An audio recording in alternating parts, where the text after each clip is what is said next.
जीत जाएंगे हम, जीत जाएंगे हम, तू अगर संग है।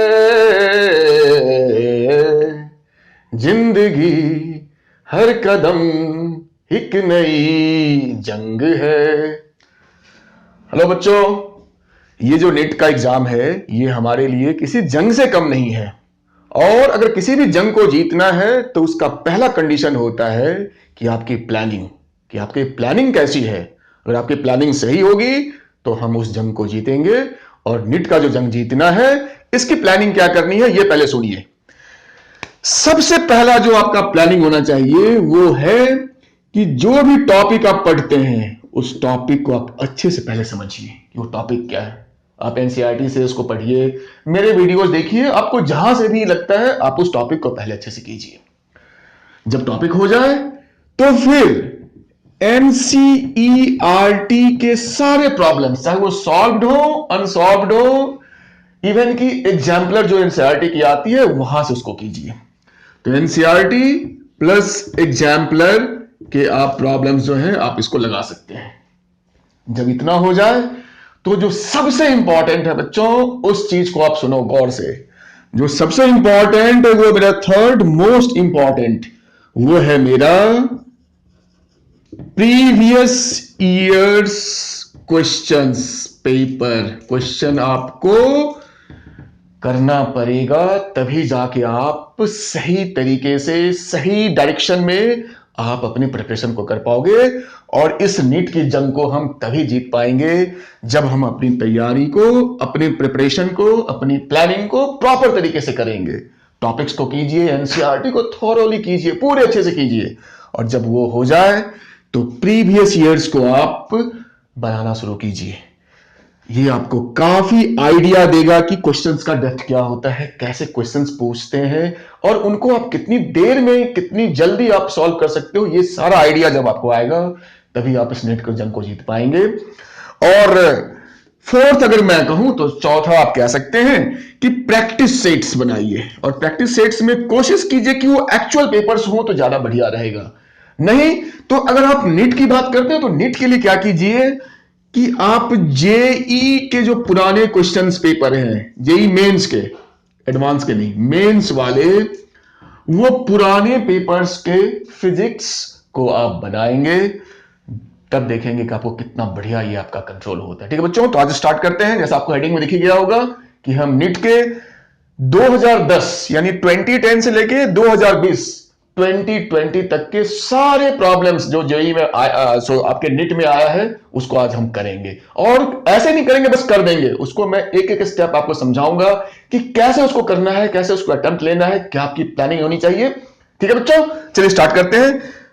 2010 से लेकर 2020 तक NEET previous year problems. Okay, तो देखो बच्चों, ये जो पहला प्रॉब्लम मैं स्टार्ट करूंगा 2010 का प्रॉब्लम। 2010 में मैं आपको बता दूं दो क्वेश्चंस आपके एसी से आए थे। दो क्वेश्चंस, एक ऑन एन एवरेज इस चैप्टर के लगभग दो क्वेश्चंस हर साल आते हैं, कभी तीन भी आ जाते हैं, कभी नहीं भी आते हैं, मतलब एवरेज दो क्वेश्चंस हैं। तो बड़ा इंपॉर्टेंट ये चैप्टर। तो 2010 का जो पहला प्रॉब्लम है नीट 2010, ये क्वेश्चन क्या है बच्चों? कहता a 220 volt input is supplied to a transformer. तो इससे क्लियर हो गया कि ट्रांसफार्मर का क्वेश्चन है। देखो कैसे कैसे क्वेश्चंस को अटेम्प्ट करना है। क्वेश्चन को थोड़ा सा पढ़ना है कि ये किसका, तो ट्रांसफार्मर का क्वेश्चन है। और क्या दे रखा है, मैंने अपने पिछली वीडियो लेक्चर में बताया था कैसे अटेम्प्ट करना, आप उसको देखना। तो जो इनपुट वोल्टेज यानी वी प्राइमरी इनपुट दे रखा है 220 वोल्ट। ठीक है, अब कहता है जो वी सेकेंडरी है, तो आपको तेज करना पड़ेगा कंपटीशन में। सेकेंडरी आपको दे रखा है 440 वोल्ट। फटाफट आप उसको लिखेंगे। वैसे कंपटीशन में आप इसको प्रैक्टिस करके इसको जल्दी करने की कोशिश करेंगे, लेकिन मैं स्टेप बाय स्टेप सिखा रहा हूं, इसलिए मैं एक एक चीज को लिख रहा हूं ताकि हर बच्चे को समझ में आए। आप इसकी स्पीड को अपने प्रैक्टिस से बढ़ा सकते हो। चलिए, और क्या दे रखा है, ये करंट इन सेकेंडरी दे रखा है। कितना दे रखा है? 2 एम्पियर दे रखा है बच्चों। और पूछ क्या रहा है? कह रहा है कि current in primary circuit, primary coil. क्या है आप ये बताइए। तो जो गिवन है हमने लिख लिया, और एक चीज और गिवन है, वो क्या है, इफिशियंसी ऑफ ट्रांसफर यानी ईटा जो दे रखा है वो दे रखा है 80%। 80% मतलब क्या हो गया, 80/100, तो ये हो गया मेरा 0.8। तो मैंने पूरे क्वेश्चंस को यहां लिख दिया कि VP गिवन है यानी प्राइमरी वोल्टेज, प्राइमरी करंट पूछ रहा है, सेकेंडरी ये गिवन है। क्वेश्चन इसको कैसे करें, अब यहाँ तक कैसे करें, फॉर्मूला क्या होगा। तो देखो ईटा है और हमें जिस टाइप से यहां पे डेटा दे रखा है हमारे लिए बेस्ट रहेगा, यानी एफिशिएंसी क्या होता है, output power upon input power. ठीक है बच्चों, तो पावर तो होता है वोल्टेज यानी VS, IS current upon primary VP IP। फटाफट वैल्यू पुट कीजिए। 0.8 इक्वल्स टू VS मेरा दे रखा है 440, लिखिए IS 2, VP 220 और IP पूछ रहा है तो यहां पे हम केवल IP लिखेंगे। अब जैसे आप इसको सॉल्व करेंगे you will get IP equals to, ये कट हो जाएगा 2 टाइम्स, ये हो गया 4, ये दो दूनी 4 और ये IP इधर आएगा तो ये 4 के ये तुम्हारा हो जाएगा 5 एम्पियर आंसर। तो ये तो मैंने पूरा सॉल्व किया, थोड़ा टाइम लगा, आप इसको प्रैक्टिस करके फटाफट करेंगे। चलिए दूसरे क्वेश्चन पे आते हैं बिना टाइम वेस्ट किए। ये था अपना 2010 का पहला, इस साल 2 क्वेश्चन आए थे। दूसरा क्या है, दूसरा क्वेश्चन LCR सर्किट से है, बहुत ही बेसिक क्वेश्चन है, जिनको बेसिक पता होगा उसको वो मुंह जबानी करेंगे।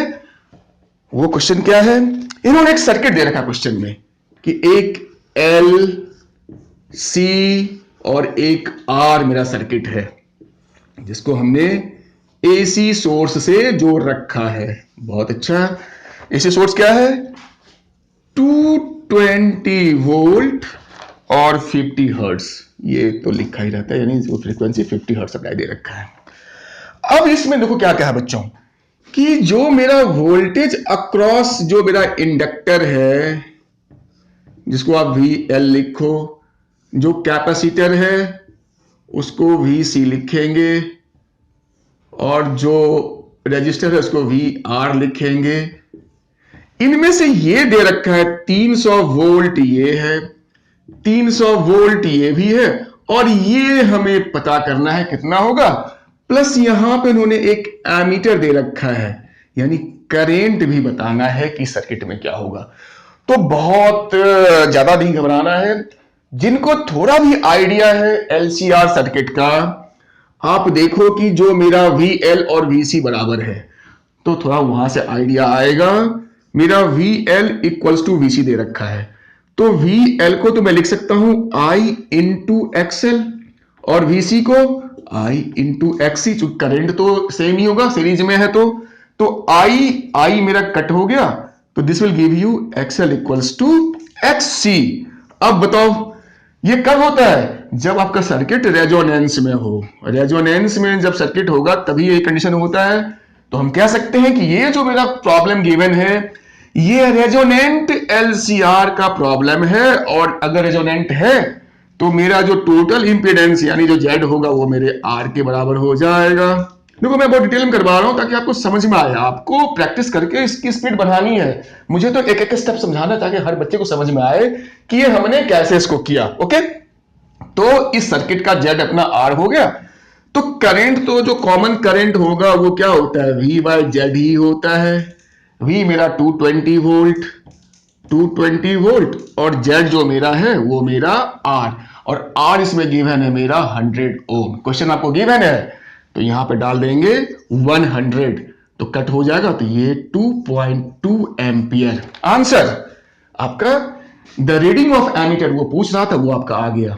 अब क्या बच्चा कहता है कि ये VR क्या होगा, तो सिंपल सी बात है, जो VR होगा वो क्या होगा, I इंटू R होगा। I मेरा 2.2 निकाला और R मेरा जो है वो 100 है, वहां गिवन है। तो on solving you will gate 220 volt. तो आपका आंसर हो गया, वोल्टेज जो पूछ रहा है वो 220 वोल्ट और जो करंट है 2.2 एम्पियर। तो जो आपका कॉम्बिनेशन सही होगा उसमें आपको टिक कर देना है। ठीक है बच्चों, चलिए नेक्स्ट पे बढ़ते हैं। तो 2010 के 2 क्वेश्चंस थे वो हमने कर लिए। अब आते हैं 11 वाले क्वेश्चन पे। 11 में क्या है बच्चों, 11 वाले क्वेश्चन पे आते हैं। 11 में जो है ये भी आपका, ये जो पूछ रहा है पहले वाले क्वेश्चन में, 2 क्वेश्चन है 11 में। जो पहला पूछ रहा है वो आपका फेज डिफरेंस पे पूछ रहा है। कहता है कि an AC voltage is applied to a resistance R and inductor L in series. ठीक है, if resistance R and XL यानी इंडक्टिव रिएक्टेंस दोनों जो है, तो गिवन क्या है कि तुम्हारे पास एक सर्किट है। मैं फिगर ही बना देता हूं, फिगर से है नहीं पर मैं समझाने के लिए कि ये तुम्हारा सर्किट है, एसी सर्किट। एक इंडक्टर है, एक रेजिस्टर है, दोनों 3 ओम वाले हैं रेजिस्टेंस। तो इंडक्टर रेजिस्टेंस तो उसको तो हम लोग एक्सएल लिखते हैं। एल तो इंडक्टर को बोलते हैं ना, इंडक्टेंस को। एक्सएल दोनों का 3 ओम है। तो पूछता है कि फेज डिफरेंस क्या होगा इस सर्किट में। देखो बच्चों, फेज डिफरेंस निकालने का सबसे इंपॉर्टेंट जो चीज है नॉलेज, वो होता है आपका इंपीडेंस ट्राइंगल। आप मेरे पुराने वीडियोस को देखिए एसी वाले चैप्टर्स के, आपको समझ में आएगा। वो क्या होता है कि जो ये ट्राइंगल होता है, ये सोचो रामबाण है। फेज डिफरेंस के प्रॉब्लम्स यहां से ही बन सकते हैं। उसमें क्या होता था, ये तुम्हारा फेज डिफरेंस, ये रेजिस्टेंस, ये इंपीडेंस, और यहां एक्सी माइनस एक्सएल या एक्सएल माइनस एक्सी, आप जो भी लिखिए। अब क्या था, मैंने ये उस वीडियो में बता रखा है कि अगर सर्किट में एल सी आर तीनों है तो ये पूरा लिखेंगे। केवल एल और आर है तो एक्स सी को मिटा देंगे और ये आपका एक्सएल बचेगा। माइनस को नहीं देखना है, केवल एक्सएल बचेगा। और अगर एल नहीं है, केवल यहां पे अगर केवल सी और आर होता तो एल को मिटा देते, केवल एक्स सी बचता। इतनी सी बात है। अब यहां पे हम गौर से देखते हैं तो हमारे यहां पे एल और आर है, तो हम क्या करेंगे कि हम यहां पे लिखेंगे केवल ये मेरा एक्सएल बचा यहां पे इस सर्किट के हिसाब से। तो देखो तुम्हारा जो क्या पूछ रहा है इसमें, 5 पूछ रहा है। तो 10 जो होगा इस ट्रायंगल में क्या हो जाएगा, दिस अपॉन दिस, यानी हाइट अपॉन बेस, तो एक्सएल अपॉन आर। देखो बहुत गौर से देखो, बिल्कुल बेसिक चीजें आ रही है नेट में। एक्सएल क्या है मेरा, वो भी 3 है, ये भी 3 है, कट हो गया तो 1 हो गया। तो tan थीटा या tan फाई 1 कब होता है, जब मेरा एंगल यानी फाई या थीटा जो भी कहे वो 45 डिग्री यानी π/4 होता है। This is your answer. आप इसको तुरंत टिक कर देंगे। समझ बात आई। नेक्स्ट पे जाते हैं। वो है मेरा कि in an AC circuit N AC voltage इतना अच्छा है। तो बच्चों मैं थोड़ा डिटेल में करवा रहा हूं ताकि हर बच्चे को समझ में आए। आपको प्रैक्टिस करके स्पीड ज्यादा करनी है, क्योंकि पेपर में जो टाइम है वो भी एक बहुत बड़ा फैक्टर है, बहुत इंपॉर्टेंट फैक्टर है। उस चीज को आप प्रैक्टिस कर करके उसको तेज कर सकते हैं। अभी तो मैं आराम से ही बताऊंगा ताकि हर बच्चे को समझ में आए। जब आपको समझ में आ जाएगा तो प्रैक्टिस कर करके आप अपनी स्पीड को तेज कर लेंगे, कैलकुलेशन फास्ट हो जाएगा। आप जल्दी क्वेश्चन समझ सकते हैं, पढ़ सकते हैं, उसको फॉर्मूला लगा सकते हैं, लेकिन जब बेसिक पता होगा तब। इसलिए मैं बहुत बेसिक से करवा रहा हूं। यह है 2011 का ही क्वेश्चन। दूसरा क्वेश्चन ये क्या है बच्चों, एन एसी सर्किट, ये है वोल्टेज दे रखा है। ओके, E इक्वल दे रखा है, क्या दे रखा है, 200√2 sin 100t। अब देखो मोस्ट ऑफ द बच्चे, मैक्सिमम बच्चे क्या होता है, इस टाइप के डेटा को देख करके, गिवन डेटा को देख करके वो घबरा जाते हैं, वो सोचते हैं ये बहुत मुश्किल है। बिल्कुल मुश्किल नहीं होता है। आप बेसिक समझिए क्या होता है। होता क्या है कि आपको ये एक्चुअली वोल्टेज है तो इसको मैं वोल्टेज लिखता हूं ऐसे, वोल्टेज इक्वल्स टू जो standard question V0 sin omega T. बस इतना आपको पता होना चाहिए कि जो मेरा स्टैंडर्ड इक्वेशन है वो मेरा इक्वेशन क्या है। अब इस इक्वेशन से हम कंपेयर कर लेते हैं गिवन इक्वेशन को।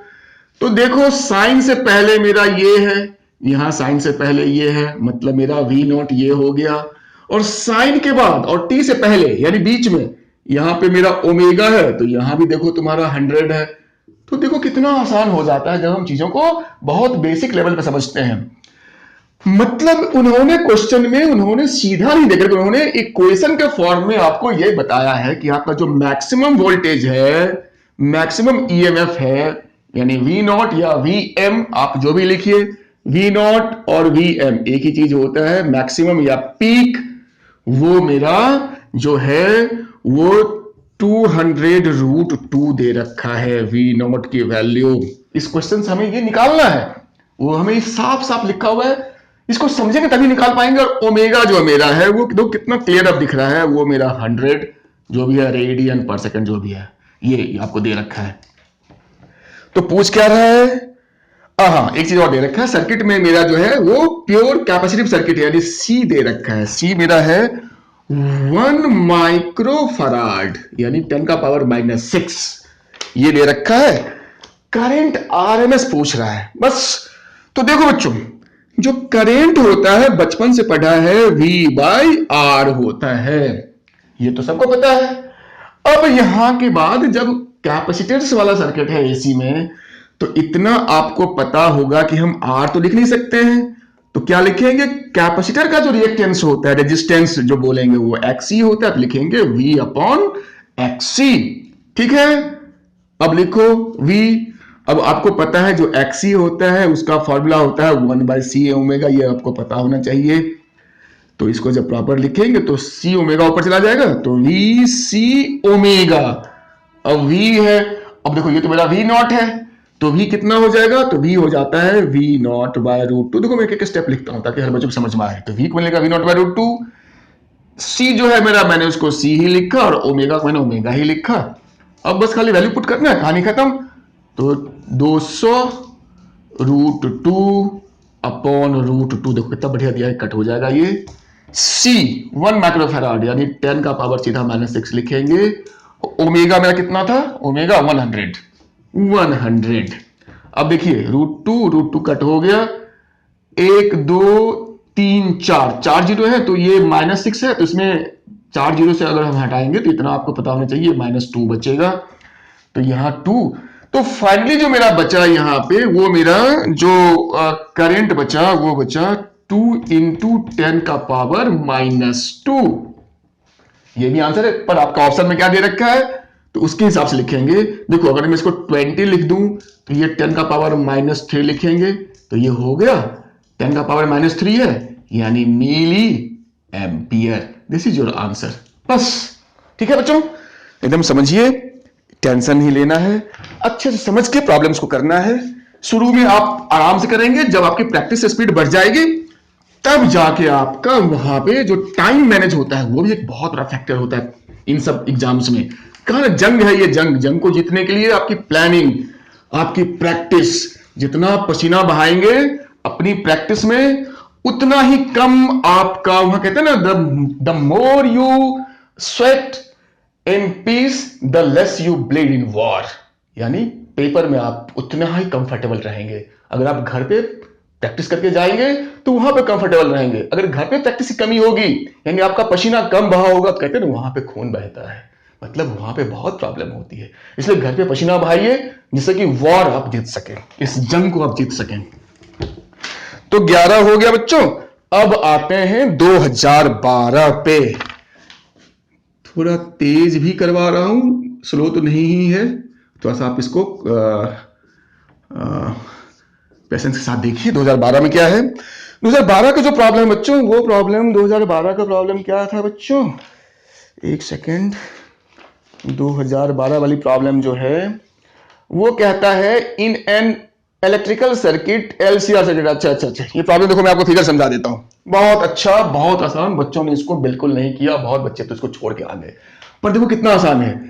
कहा कि एक एलसी और आर मेरा सर्किट है, ये तो हम बार बार एसी में बनाते ही हैं, इसमें एसी सोर्स लगा हुआ है, अच्छी बात है, ये मेरा एलसीआर हो गया। अब क्या कहता है कि जब मैं रिमूव्ड, जब मैं एल को हटा देता हूं, यानी सर्किट से मैंने एल को हटा दिया, यानी केवल ये मेरा आरसी सर्किट बचा, तो जो कहता है जो फेज डिफरेंस है वो मेरा π/3 है। क्वेश्चन समझो, क्वेश्चन क्या कह रहा है कि एक बार हमने क्या किया कि सर्किट से हमने एल को हटा दिया तो बचा केवल सी और आर। उस कंडीशन में मेरा जो फेज डिफरेंस है फाई है वो मेरा π/3 है। ठीक है, पहला कंडीशन। दूसरे कंडीशन में क्या कहते हैं कि एल तो है ही, दूसरे वाले में एल को रहने दिया और सी को हटा दिया, और इस कंडीशन में भी मेरा फेज डिफरेंस π/3 है। इतनी सी बात है। तो पूछ रहा है कि the power factor of circuit, यानी आपसे जो पूछ रहा है वही पता होना चाहिए क्या, तो cos फाई पूछ रहा है क्या होगा। अब देखो, बहुत बढ़िया प्रॉब्लम है, बच्चों ने इसको बहुत छोड़ दिया, बहुतों ने इसको किया ही नहीं। इसकी लेंथ और इसके लैंग्वेज को देखकर उन्होंने छोड़ दिया, पर ये बहुत आसान है। तो दोबारा मैं बताता हूं कि जहां फेज यानी फेज डिफरेंस आया, ये ट्रायंगल आपका। अब देखो, जिस वाले केस में केवल सी और आर था, यानी पहला वाला केस था, तो मैं यहां पे एक्स ही लिखूंगा और यहां पे आर, ये जेड तो था ही। दूसरे वाले केस में चूंकि उन्होंने केवल सी को रहने दिया तो यहां पे मेरा एल को रहने दिया तो यहां मेरा एल था, यहां आर है, ये तो जेड रहेगा ही। अब दोनों केस में, इस वाले केस में tan फाई क्या हो जाएगा, दिस बाय दिस, तो एक्सी बाय आर। समझो यहां पे tan फाई क्या हो जाएगा, क्योंकि फाई उनका सेम है, तो एक्सएल बाय आर। तो tan फाई ये भी है, tan फाई ये भी है, this means this equals to this, और दिस इक्वल्स टू दिस होगा। तो अब देखो ना, मेरा एक्सी इक्वल्स टू एक्सएल हो गया, नीचे तो आर दोनों में है तो कट हो जाएगा। तो जैसे ही अपना एक्सी इक्वल्स टू एक्सएल हुआ, इसका मतलब क्या हो गया, अब तो आपको पता है circuit again circuit in resonance. आपका सर्किट जो है वो सर्किट क्या है, रेजोनेंस में सर्किट है। और सर्किट जब रेजोनेंस में होता है तो हमें पता है कि आर और जेड बराबर होते हैं।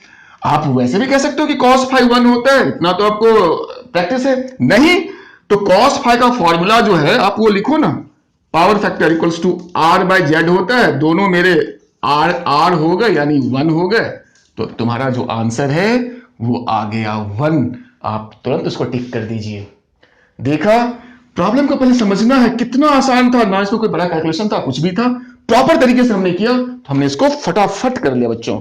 चलिए, अब 2012 में एक ही क्वेश्चन था, अब आ जाते हैं 2013 में देखते हैं क्या है। तो 13 में जो क्वेश्चन था बच्चों, ये देखिए एनसीईआरटी का सॉल्व क्वेश्चन आ गया, एक्सरसाइज एग्जांपल 7.5 आपके बुक का। इसलिए मैंने अपने प्लानिंग में पहले कहा था कि एनसीईआरटी जरूर बनाइए, हो सके तो एग्जाम्पलर भी बनाइए। प्रीवियस ईयर तो करना ही करना है। इवन की जो नीट के बच्चे हैं उनको चाहिए कि वो जेईई मेंस के जो फिजिक्स के पेपर हैं उसकी प्रैक्टिस करें, तब जाकर के आपकी जबरदस्त बात बनेगी, बिल्कुल बनेगी, है ना। तो 2013, अब इसको मैं आपको क्या समझाऊं, मेरे वीडियो में देखिए जो मैंने चैप्टर्स में करवाया ही है इस प्रॉब्लम को, जब मैंने एनसीईआरटी के वो सॉल्व और एग्जांपल्स मैंने करवा रखे थे न्यूमेरिकल्स। तो ये कहता है ये एनसीईआरटी का 7.5, आई थिंक यही है, आप नंबर थोड़ा देख लेना, हो सकता है 7.4 हो, 6 हो, जो मुझे याद है 7.5 है एग्जाम्पल। कौन सा, तो कहता है कि एक आपके पास इंडक्टर है सर्किट में विथ अ बल्ब, और इसको हमने एसी सोर्स से जोड़ रखा है। अब ये बल्ब मेरा ग्लो कर रहा है, जो भी जितना भी कर रहा हो। अब अगर इसके अंदर हमने अगर एक आयरन रॉड को इंसर्ट कर दिया तो इसके ग्लो पे क्या फर्क पड़ेगा। तो मैं थोड़ा शॉर्ट में समझाता हूं आपको, मेरे पिछले वीडियो को देखना पड़ेगा, उसमें मैंने बहुत डिटेल में समझा रखा है। तो देखो, इंडक्टर का तो एक्सेल होता है, अगर रॉड के डालने से एक्सेल मेरा घटेगा तो बल्ब का जो है वो ग्लो बढ़ेगा, क्योंकि रेजिस्टेंस घटेगा तो ग्लो बढ़ेगा, अगर एक्सेल बढ़ेगा तो ये ग्लो घटेगा। तो देखो, रॉड डालने से हमें पता है जो एक्सेल होता है वो एल ओमेगा यानी डायरेक्टली प्रोपोर्शनल टू इंडक्टेंस होता है, और रॉड डालने से इंडक्टेंस बढ़ जाता है। इंडक्टेंस बढ़ेगा तो एक्सेल बढ़ेगा, एक्सेल बढ़ेगा यानी रेजिस्टेंस जो है इसकी वजह से वो बढ़ेगा, तो मेरा करंट इसमें कम हो जाएगा, और करंट कम होगा तो अल्टीमेटली जो ग्लो है वो क्या हो जाएगा, डिक्रीज कर जाएगा, डिक्रीजेज।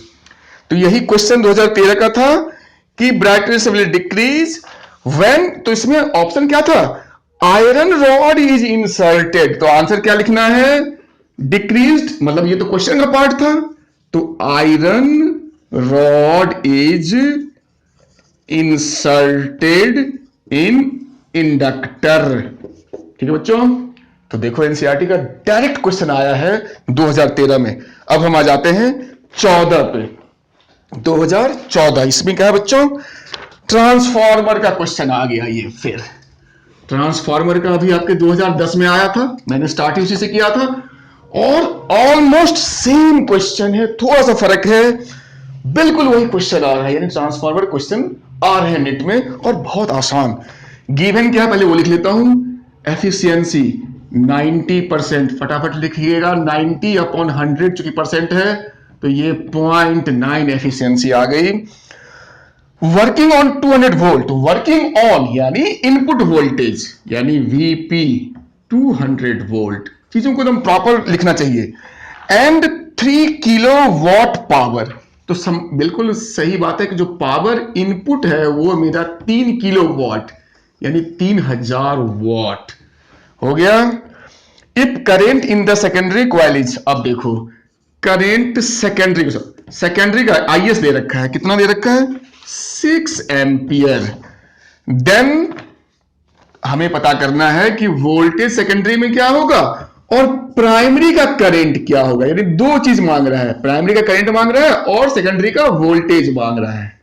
तो कोई बात नहीं, क्योंकि पावर है एफिशिएंसी है, तुरंत आपको सोचना चाहिए एक ही फॉर्मूला जिसमें ये सारे आ जाते हैं, वो होता है output power upon input power. बिल्कुल 2010 वाला क्वेश्चन ही है, आप कह लो। तो आउटपुट पावर, तो आउटपुट तो होगा वीएस आईएस अपॉन इनपुट यानी वीपी आईपी। देखो बच्चे सोचते हैं सर तो पावर जो होता है वी इंटू आई होता है, यही बात मैं लिखता हूं। तो यहां चूंकि आउटपुट है तो इसलिए सेकेंडरी लगा रहा हूं। तो आप ये मत सोचना कि एस एस पी पी क्या कोई नई चीज नहीं, कोई नया फॉर्मूला नहीं है, पावर वी इंटू आई होता है। अब वी को मैं वीएस या वीपी लिखता हूं तो लिखना तो पड़ेगा, आई को आईएस या आईपी यहां पे लिखना पड़ता है तो यहां भी लिखना पड़ेगा। तो चीज यही है, घबराना नहीं आप। तो वीएस अच्छा वो तो हमें चाहिए, आईएस गिवन है, ओके। वीपी 200 और आईपी, अच्छा यहां पे क्या है दो और ये ईटा मेरा 0.9 दे रखा है। अब देखो बच्चों यहां पे चूंकि अब दो वेरिएबल आ गए हैं तो यहां पे अब हमें ये देखना है कि इसका हमें यूज करना पड़ेगा, तभी हमारा ये जो आईपी है वो निकल पाएगा। तो हमें पता है जो पावर होता है V इंटू आई होता है, इनपुट है तो VP इंटू आईपी, जो भी लिखो। पावर 3000 दे रखा है, इसको हम यूज करेंगे। VP दे रखा है 200, तो आईपी तो निकल जाएगा, 2000 कट हो गया, तो आईपी जो मेरा है वो मेरा 15 एम्पियर आ गया। ये भी पूछा तो, और यहां पे जब हम आईपी की जगह पे 15 एम्पियर डालेंगे तो सॉल्व करेंगे तो ये 45, बिल्कुल बच्चों टाइम वेस्ट नहीं करना है। ये 350 वोल्ट आपका जो है वीएस जो मांग रहा था, ये 450 वोल्ट आपका आ जाएगा। तो ट्रांसफार्मर क्वेश्चन था, बिल्कुल फॉर्मूला बेस्ड था, इतने अच्छे वैल्यूज भी थे कि आराम से आपका ये सॉल्व हो जाता है, कटपिट जाता है। तो चलिए, तो 2014 ये अपना हो गया, ये बिल्कुल 2010 से मिल रहा था, तो देखो रिपीट हो गया क्वेश्चन। अब है मेरा, यानी नेट में क्वेश्चंस 2-3 साल पे ऐसा देखा गया है कि पीछे का या जेई के क्वेश्चंस या एम्स के क्वेश्चन कहीं ना कहीं से वो रिपीट करते हैं। तो आपको चाहिए क्या, प्लानिंग में एक और चीज कि आप जितने भी कॉम्पिटिशन एग्जाम्स हैं इस लेवल के, आप कोशिश कीजिए कम से कम 5-10 साल का उनके पुराने क्वेश्चंस को आप बना लो बच्चों। फिर कोई मतलब नहीं है कि आपका नेट में नहीं होगा, 100% होगा। आप नेट में 45 क्वेश्चंस फिजिक्स के आते हैं, 45 का 45 कर सकते हो, 40 तो कर ही लोगे, ठीक है बच्चों। और 40 कर लिया तो पता है ना कितना बड़ा मैजिक हो जाएगा। चलिए, तो 14 हो गया, अब आते हैं 2015। बहुत बढ़िया क्वेश्चन था, लोगों को बहुत परेशान किया इस क्वेश्चन ने। इस क्वेश्चन में क्या था बच्चों कि कहता क्या है कि ट्रांसफार्मर नहीं, ये a series RC circuit in connected to an alternating voltage source, एक आरसी सर्किट है। थोड़ा सा ये परेशान करने वाला क्वेश्चन था, है तो कुछ भी नहीं, लॉजिकली बना सकते हैं, पर देखते हैं। ये मैंने लगा दिया, ये मेरा रेजिस्टेंस आरसी है, रेजिस्टेंस, और ये capacitance, capacitor, alternating source voltage. और कहता है कंसीडर टू सिचुएशन, इसमें दो सिचुएशन है। पहला सिचुएशन क्या है, वो मान लो कि ये मेरा पहला सिचुएशन है, और दूसरा सिचुएशन यहां पे फिगर बना लेता हूं। ये मेरा अगेन वही सर्किट बनाऊंगा, पर सिचुएशन यहां बदल दिया है। बहुत अच्छे से गौर से देखना बच्चों, ये क्वेश्चन बच्चे नहीं कर पाए, कंफ्यूज हो गए आर और सी। कहता है पहले वाले केस में देखो, ये बुक जो है 32 इयर्स प्रीवियस ईयर, आप इस बुक को, या इसकी नई एडिशन आ गई होगी अब मार्केट में, आप ऐसे बुक्स को मंगा लो, आपको प्रीवियस ईयर क्वेश्चंस करने आसान हो जाएंगे। ये 250-300 की मैक्सिमम बुक आती है, बहुत ज्यादा आपको हेल्पफुल होगी ये बुक, ठीक है बच्चों। एनीवे, कहता है द कैपेसिटर इन एयरफील्ड, यानी पहले वाले केस में कैपेसिटर जो है बिल्कुल एयरफील्ड है, यानी नॉर्मल है ये, और दूसरे वाले केस में इसने अंदर में माइका यानी डाइलेक्ट्रिक्स डाल रखा है। तो अब हमें पता है कि जैसे ही डाइलेक्ट्रिक्स डालते हैं तो इसका कैपेसिटेंस तो बढ़ जाएगा। इसको तुम मान लो ये तुम्हारा सी नॉट है, ये मेरा सी है। तो पूछ क्या रहा है कि रिलेशन बिटवीन, मैं देखो सीधा बता देता हूं कि अगर पहले वाले केस में इसके अक्रॉस वोल्टेज VA है, और इस केस में अगर वोल्टेज मेरा VB है, या इसको केस 1 मान लो, तो अब ज्यादा आसानी हो जाएगी समझना। ये केस 1 में मेरा VA और केस 2 में VB है। तो पूछता है कि ये VA और VB में क्या रिलेशन है। तो उन्होंने ऑप्शन दिया है VA is less than VB, VA is greater than VB, IA is greater than IB, और वगैरह वगैरह ऐसा दे रखा है। तो हमें वही बताना है। तो देखो, ऐसे क्वेश्चंस को सॉल्व भी कर सकते हैं, लेकिन उसका बढ़िया तरीका क्या होता है। सबसे पहला तरीका जो मैं आपको बताऊंगा वो है कि इसको लॉजिक से करना, वो ज्यादा इंपॉर्टेंट, क्योंकि time management is also important. देखो बच्चों, थोड़ा सोचेंगे इस पे कि कैसे करें। उससे पहले मुझे ये बताओ कि अगर ऐसे समझ लो कि एक रजिस्टर ही है, तो इससे समझने में आसानी हुई। मैंने 2 रजिस्टर्स ले लिया, मैंने बैटरी वाला केस ही ले लिया जिसमें आप कंफर्टेबल होते हैं। मान लो ये बैटरी मेरी 25 वोल्ट की है। अब ये रेजिस्टेंस मेरा R1 है, ये R2 कुछ भी है। तो इस सर्किट में कुछ तो करंट होगा, R1 R2 जो भी वैल्यू होगी उसके साथ करंट होगा। अब हमें पता है ये जो पूरा 25 वोल्ट है, कुछ इसके अक्रॉस होगा, यानी कुछ वोल्टेज इसके अक्रॉस छुपा होगा और कुछ इसके अक्रॉस वोल्टेज होगा। इतनी बात तो समझ में आती है। अब अगर मान लो आपकी आपने इस R को बढ़ा दिया, एक मिनट के लिए सोचो, खाली उससे इसको रिलेट करेंगे। आपने इस R को बढ़ा दिया, R को बढ़ा दिया, तो क्या होगा कि अगर मेरा करंट सपोज अगर चेंज नहीं हुआ, एक मिनट, वो चूंकि ये मैंने सिंपल केस ले रहा हूं कि अगर मेरा करंट ऑलरेडी वही हो, एक मिनट के लिए मान लो, तो इसके क्रॉस मेरा वोल्टेज क्या हो जाएगा, बढ़ जाएगा, और इसके अक्रॉस में जो मेरा वोल्टेज है वो कम हो जाएगा। यानी जो 25 वोल्ट है, अगर मान लो पहले इसके अक्रॉस 10 वोल्ट था, इसके अक्रॉस 15 वोल्ट छुपा हुआ था, तभी तो 25 होगा। तो हो सकता है कि इसका वोल्टेज बढ़ के अगर इसका मान लो अगर तुम्हारा 18 हो गया, तो इसमें तुम्हारा ये 7 हो जाएगा। ये बात समझ में आती है ना कि वोल्टेज जो है इन्हीं दोनों के बीच में डिस्ट्रीब्यूट रहेगा। ये तो मैंने सिंपल केस लिया है। तो जो भी मेरा वोल्टेज है, दोनों वो तो सेम वोल्टेज है।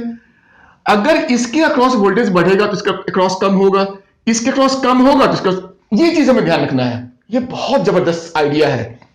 तो देखो बच्चों, अब क्या करेंगे कि अब थोड़ा सा लॉजिक लगाएंगे। इस प्रॉब्लम को बिना पेन उठाए कर सकते हो, बिना सॉल्व किए एक लाइन भी। पहले केस में देखते हैं कि जो मेरा C है वो कम है दूसरे वाले केस से। तो C मेरा अगर कम है तो ध्यान दो, जो XC होगा वो ज्यादा होगा, यानी रेजिस्टेंस इसका ज्यादा होगा।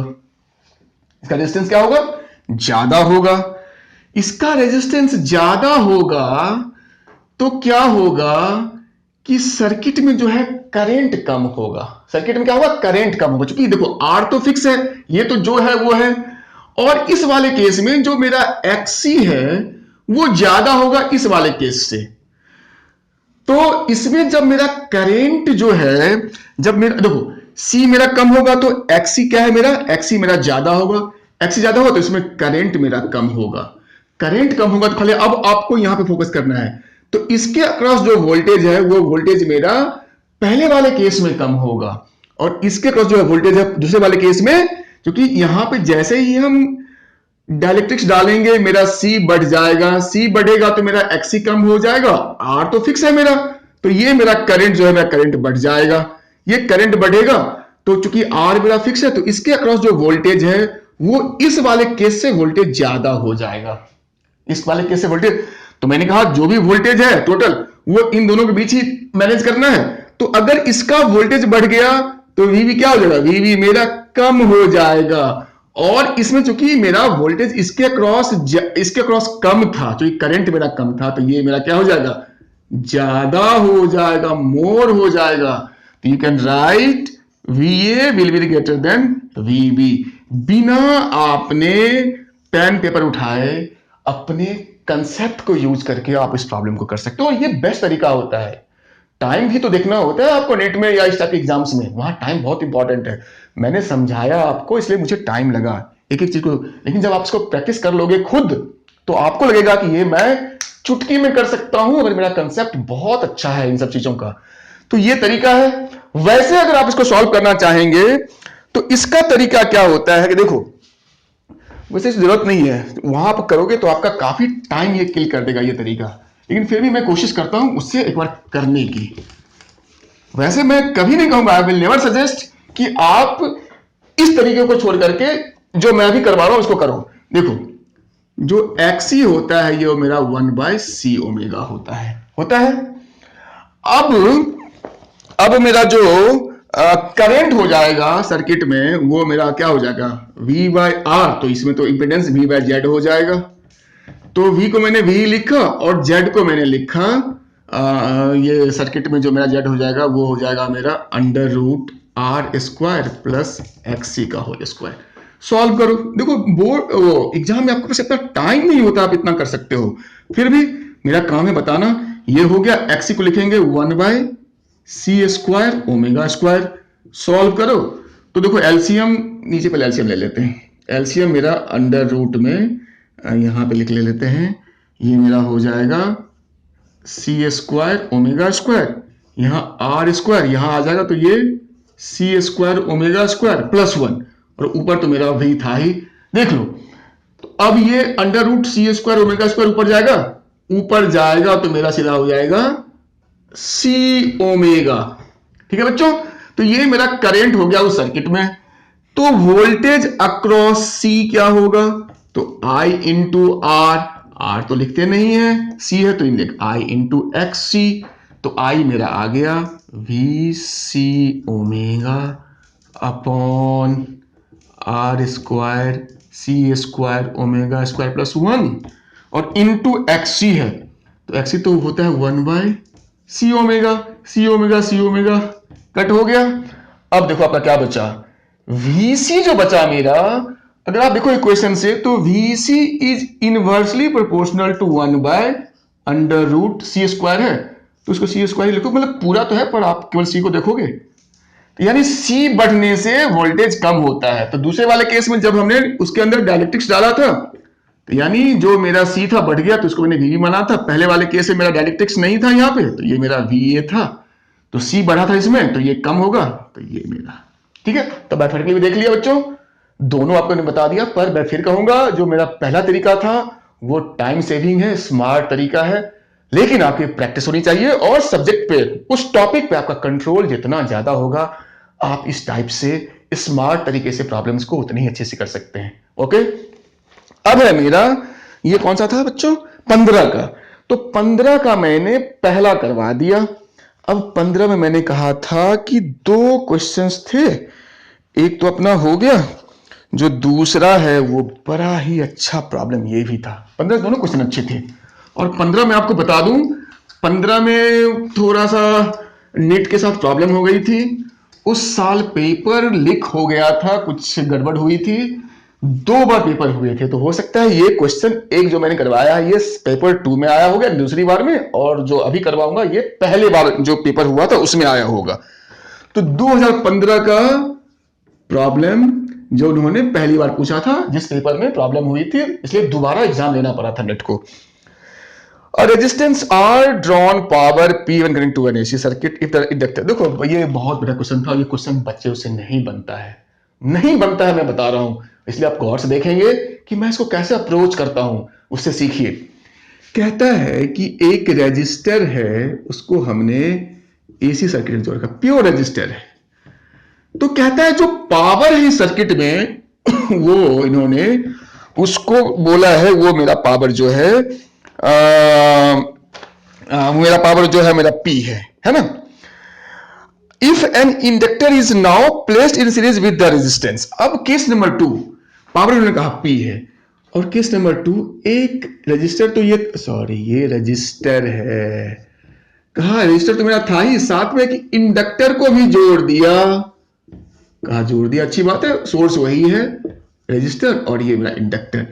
तो कहा जो पावर P डैश होगा वो हमें बताना है कितना होगा, इतना सा प्रॉब्लम था। लेकिन ये बच्चों मैं अपने एक्सपीरियंस बता रहा हूं कि ये प्रॉब्लम नहीं बना, 95% लोगों से नहीं बना, अभी भी नहीं बनता है। इतना आसान है फिर भी नहीं बनता है, कारण क्या है, बेसिक्स को हम इग्नोर करते हैं इसलिए नहीं बनता है। खैर, तो वैसे देखो इसका जो पावर होता है वो क्या होता है, VI cos फाइव। मैं एक एक स्टेप समझाऊंगा तभी आपको अच्छे समझ में आएगा। मैं क्या करूंगा, मैं I को V बाय आर, तो V square by R cos phi, मैंने cos फाइव ही लिखा है, जबकि मुझे पता है कि प्योर रजिस्टर वाले केस में AC वाले सर्किट में जो फाइव होता है वो 0 होता है। तो कोई नहीं, आप 0 पुट कर देंगे तो cos 0 तो 1 हो जाता है। तो ये मेरा V स्क्वायर बाय आर ही बचा। मैंने पूरा स्टेप लिखा ताकि हर बच्चे को समझ में आए कि मैंने सीधा मैं ये लिख सकता था, पर नहीं, मैंने प्रॉपर लिखा। ठीक है, तो ये P मुझे दे रखा है पहले वाले केस में। अब कहता है कि अगर एक L भी जोड़ दें तो जो नया पावर होगा यानी P डैश वो कितना होगा। तो कहा नया पावर जो होगा उसका भी तो फॉर्मूला यही लिखेंगे, पर वो V स्क्वायर बाय आर था, क्योंकि यहां पे 2 कंपोनेंट हो गए तो अब तो जेड इंपीडेंस की बात होती है, तो V square bye Z cos five लिखेंगे। ठीक है बच्चों, अब यहां पे देखो, अगर मैं यहां से V स्क्वायर इक्वल टू लिख सकता हूं P इंटू आर, लिख सकता हूं, तो इसको लिखूंगा P स्क्वायर, नहीं P है ना, V square P into R by Z, मैंने इसको लिखा, और cos फाइव तो R बाई जेड होता है। तो देखो क्या बचा, P 2 R है ऊपर, तो P को मैंने अलग लिखा, और नीचे भी 2 Z है, तो ऐसा करते हैं R बाई जेड दोनों का होल स्क्वायर है, तो मैंने इकट्ठा लिख दिया, तो P डैश मेरा आ गया। This is your answer. मैं दोबारा कहता हूं ये बहुत इंपॉर्टेंट क्वेश्चन है, मैंने आसानी से बना दिया पर बहुत कंफ्यूजिंग है। आप इसको थोड़ा सोचेंगे कि सर ने कैसे अप्रोच किया, कैसे हम चीजों को बहुत तरीके से उसको टैकल करते हैं, तब जाके आसानी से हमारा आंसर निकल जाता है। तो ये अपना 15 का हो गया बच्चों। अब आ जाते हैं 2016। सबसे बड़ी बात 2016 की मैं बता रहा हूं कि इस साल जहां तक मुझे याद है पेपर इस साल भी 2 बार पेपर हुए थे, जहां तक मुझे याद आ रहा है, आप पता करना, 2 बार पेपर हुए थे, और 2016 के 4 क्वेश्चंस एसी के हैं। या तो एक बार हुए थे तब 4 के 4 आए होंगे, ऐसा मुझे लगता होगा, पॉसिबल नहीं है, इसलिए मैं कह रहा हूं 2 बार पेपर हुए होंगे, और 2 एक बार और 2 एक बार, यानी 4 क्वेश्चंस 2016 के हैं। तो समझ सकते हो एसी कितना इंपॉर्टेंट है नीट में। तो 2016 का जो क्वेश्चन है, और सारे क्वेश्चन बड़े अच्छे थे, सारे क्वेश्चंस लेवल क्वेश्चंस थे। तो जो सबसे पहला मैंने चूज किया है वो क्वेश्चन 2016 का है, कौन सा लूं मैं, हाँ, कहता है कि एक एसी सर्किट है, देखो फिगर नहीं बना है क्वेश्चंस में, मोस्टली क्वेश्चंस में जानबूझ के फिगर बना रहा हूं ताकि हर बच्चे को मैं बार-बार कहूं कि समझ में आए। टाइम लगता है मेरे बनाने में, पर ये आपके लिए है, आपको सीख करके प्रैक्टिस कर करके इसको बिल्कुल एकदम जल्दी करने वाला तरीका, या आपकी स्पीड अच्छी हो जाए, ये कोशिश करनी है। तो कहा 16 रेजिस्टेंस इतना और कनेक्टेड इन सीरीज विद इतना, ओके। तो देखो फिगर के हिसाब से मैं समझाता हूं कि एक आपका सर्किट है जिसमें रेजिस्टर है और एक कैपेसिटर है, बहुत अच्छी बात है, और उसको एक एसी सोर्स से जोड़ रखा है। ये क्वेश्चन को लोगों ने बिल्कुल नहीं किया, जिनको अगर आइडिया नहीं सही था, ये भी बहुत बढ़िया क्वेश्चन, ये आर ये मेरा सी, एसी सोर्स से जोड़ दिया। और आर कितना है मेरा, दोनों मेरा 100 है, ये भी 100 ओम है और सी तो होगा, इसका जो रेजिस्टेंस यानी एक्सी है वो मेरा 100 ओम है, इसलिए मैंने कहा दोनों 100 ओम है। मतलब सी तो सी है, इसका जो रिएक्टेंस है यानी एक्सी जो है वो भी 100 ओम, आर तो 100 ओम है ही। अब कहता है कि इसको 220 वोल्ट पावर सप्लाई एसी से जोड़ रखा है, एसी सप्लाई से, ठीक है, जोड़ रखा है। अब कहता है when capacitor is 50% charged, peak value of displacement current. सबसे बड़ा क्वेश्चन क्या है कि जब Q जो है किसी समय पे इसका जो चार्ज है वो 50% है टोटल चार्ज का, तो ये कहना चाह रहा है जो अगर टोटल करंट मेरा Q नॉट है उसका 50% यानी Q/2, यानी Q जो है किसी टाइम पे किसी इंस्टेंट पे वो Q/2 के बराबर है। और पूछता क्या है कि आपको डिस्प्लेसमेंट करंट का पीक वैल्यू यानी आई नॉट किसका, डिस्प्लेसमेंट करंट का। अब देखो ये इतना लोगों को कंफ्यूज किया, पहला तो लोग यहां पे आके फंसे, और क्या फंसे मैं बताता हूं, वो फॉर्मूला होता है ना Q किसी भी कैपेसिटर पे Q not 1 minus E minus t by क्या टाउ, कुछ ऐसा फॉर्मूला होता है ना आपका। फिर करेंट का भी फॉर्मूला ऐसा होता है I naught e minus t by tau, कुछ ऐसा फॉर्मूला होता है जिसको हम लोग कहते हैं ना कि वो मेरा ट्रांजिएंट करंट है, बढ़ रहा है या घट रहा है, या चार्ज बढ़ रहा है घट रहा है। इस क्वेश्चन को पढ़ने के बाद लोगों के दिमाग में जो पहली बात आती है वो कुछ ऐसी आती है कि पहले हम क्यू निकालेंगे फिर उसे हम आई निकाल लेंगे तो हमारा ये करंट आ जाएगा, उसमें डिस्प्लेसमेंट है। डिस्प्लेसमेंट करंट भी कंफ्यूज करता है सर, डिस्प्लेसमेंट करंट, फिर भी सोचते हैं चलो ठीक है डिस्प्लेसमेंट करंट है, कुछ नहीं ये वाला करंट पूछ रहा होगा, और यहीं से ये क्वेश्चन में बच्चे फंस जाते हैं। और ये क्वेश्चन नहीं बना, बहुतों से नहीं बना ये क्वेश्चन, कारण मैंने बता दिया कि ये जो उसने कहा Q 50% है, और यहीं से बच्चों के दिमाग में आया कि यानी Q equals to Q naught by 2, यानी ये चार्ज टाइम डिपेंडेंट चेंज हो रहा, चेंज तो होता है पर यहां पर उन्होंने सीधा उसको जोड़ दिया इस चीज से और I को जोड़ दिया इस फॉर्मूला से, और ये क्वेश्चन तो बनना था नहीं इस तरीके से, और उन्होंने अपना टाइम भी वेस्ट किया, क्वेश्चन भी नहीं बना। तो सोचते तो कितना बड़ा नुकसान हुआ होगा। आप इस जंग को नहीं जीत सकते हैं, अगर आपने कहीं भी कोई गलती करी है तो पहले से प्रिपेयर रहिए, प्रीवियस ईयर क्वेश्चंस को देखिए, खूब प्रैक्टिस कीजिए, और जो गलतियां नॉर्मल गलतियां होती हैं उनको अवॉइड करेंगे तभी जीतेंगे। तो ये सब कुछ नहीं करना, क्वेश्चन क्यों नहीं करना है, तो जहां तक मुझे लगता है कि ये सब जो चीजें हमने पढ़ा था वो जब हमारा सोर्स जो था डीसी होता था तब जाके ये एप्लीकेबल होता था। एसी में हमने ऐसा कुछ नहीं पढ़ा, तो मैं कह सकता हूं कि हमें एसी में इसकी जरूरत नहीं है, एसी में हमने इसको कहीं नहीं पढ़ाया आपको, तो मतलब ये केवल आपको फंसाने के लिए था। एसी वाले केस में इसका कोई मतलब नहीं है, सीधा है कि आपका कैपेसिटर है, आपका एक रजिस्टर है, एसी से जोड़ रखा है, तो पीक करंट यानी आई नॉट पूछ रहा है, डिस्प्लेसमेंट वगैरह से कोई कंफ्यूज नहीं होना, सीधा पीक करंट पूछ रहा है।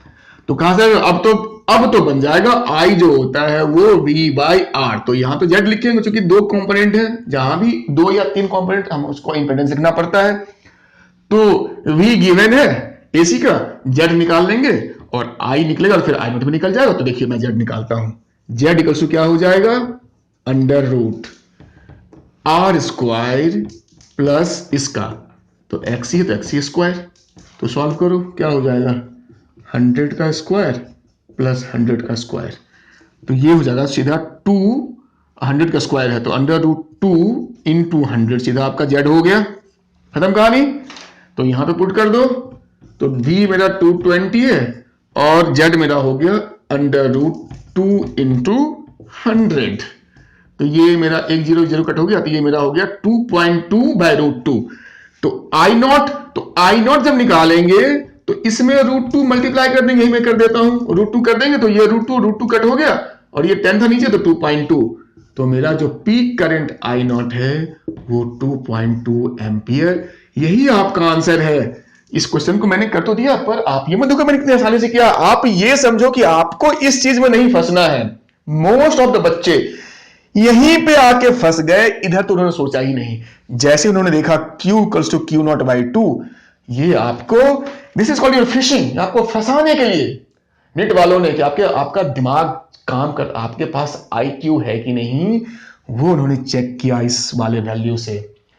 तो ये इस क्वेश्चन को मैं यहाँ पे स्टार लगा के बताता हूं कि इस क्वेश्चन को एनालाइज कीजिए, खुद समझिए कि हमें कहां फंसना है और कहां नहीं फंसना है, प्रॉब्लम्स को कैसे करना है। ठीक है बच्चों, आप इसको देखते रहिए।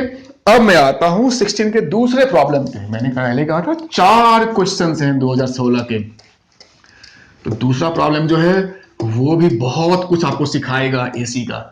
और देखो एसी या कोई भी चैप्टर फिजिक्स का आप जब तक न्यूमेरिकल्स नहीं करेंगे ढेर सारे, और वो भी समझ करके, आपको लगेगा कि कहीं ना कहीं कोई कमी रह गई। इसलिए प्रॉब्लम्स खूब बनाइए, ढेर सारे, पर समझ के बनाइए, बिना समझे नहीं। तो 16 का दूसरा जो है वो है कि कहता है कि एक LCR सर्किट है 2016, ये भी है LCR सर्किट है मेरा, एसी तो लगा ही रहेगा। अब देखो बच्चों, कितना बढ़िया क्वेश्चन है। कहता है कि इसके अक्रॉस जो वोल्टेज है, यानी VL ये दे रखा है, VC दे रखा है और VR दे रखा है। कितना दे रखा है? तो 80 वोल्ट, 40 वोल्ट और 100 वोल्ट। नहीं, VR 80 वोल्ट है, 80 वोल्ट। VC मेरा 40 वोल्ट है और VL मेरा कितना है? VL मेरा 100 वोल्ट है, 100 वोल्ट। अब कहता है कि इस सर्किट का पावर फैक्टर क्या होगा? पावर फैक्टर यानी cos phi equals to what? अब को सर इसमें क्यों दिक्कत हुई, इसमें क्या खासियत है? देखो बच्चों, cos phi जो होता है वो R बाय जेड हमें मोटा मोटी पता है। तो चलो ना, तो हमें R गिवन है और Z निकालने के लिए हमें R भी चाहिए, XC भी चाहिए और XL भी चाहिए, तो कुछ भी नहीं है। यहां पे क्या गिवन है? तो यहां पे वोल्टेज गिवन है, जबकि हमें चाहिए XL चाहिए था, यहां से इसका XC और यहां से हमें R चाहिए था। यही समस्या है, हमें गिवन जो है वो हमें चाहिए नहीं, और जो चाहिए वो गिवन वो है नहीं किया हुआ।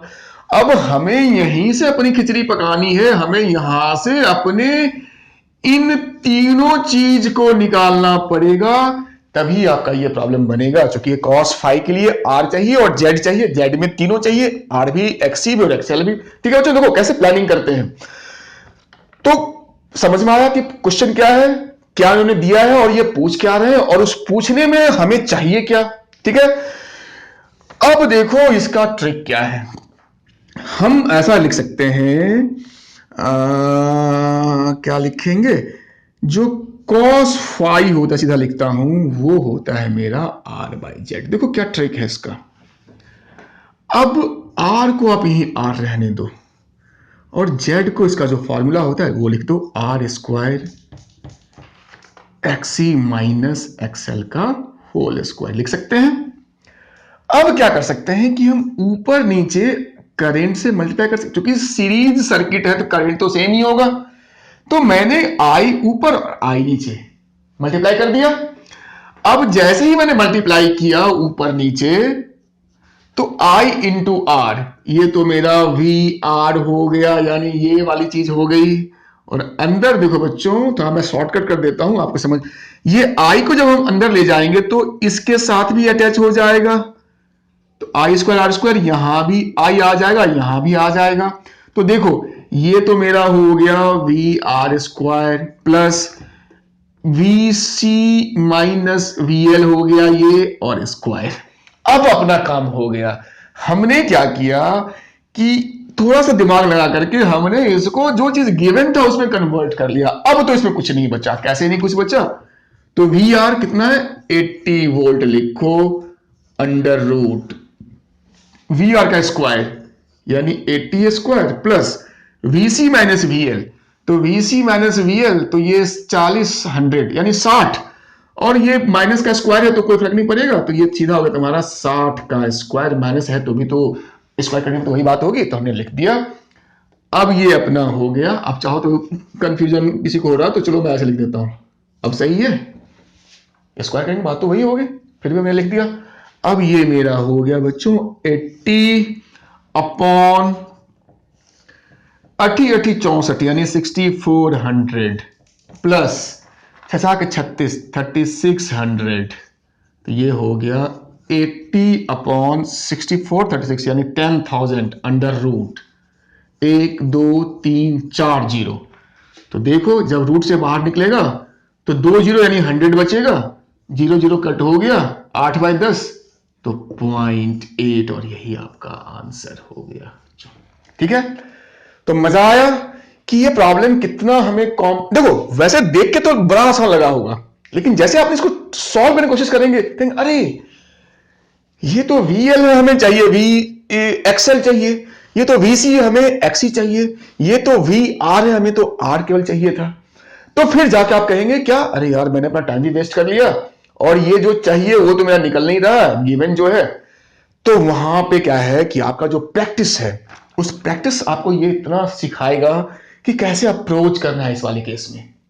ठीक है बच्चों, चलिए अब थोड़ा सा फटाफट आ जाते हैं 2016 के तीसरे क्वेश्चन पे। हमने 2 कर लिए, तीसरा जो है उसमें आपको पेन उठाने की जरूरत नहीं पड़ेगी, महा कंसेप्चुअल, बहुत आसान भी मैं कह सकता हूं अगर आपको कंसेप्ट सही है तो वो क्वेश्चन क्या है, कहता है 2016 का ये वाला कि combination for better tuning LCR for communication. मतलब ये कहता है कि आपके पास एक LC फिगर में बना रहा हूं ताकि आपको थोड़ा सा समझने में आसानी हो, फिगर इसमें बना हुआ नहीं रहता है, कि आपके पास अगेन एक LCR सर्किट है।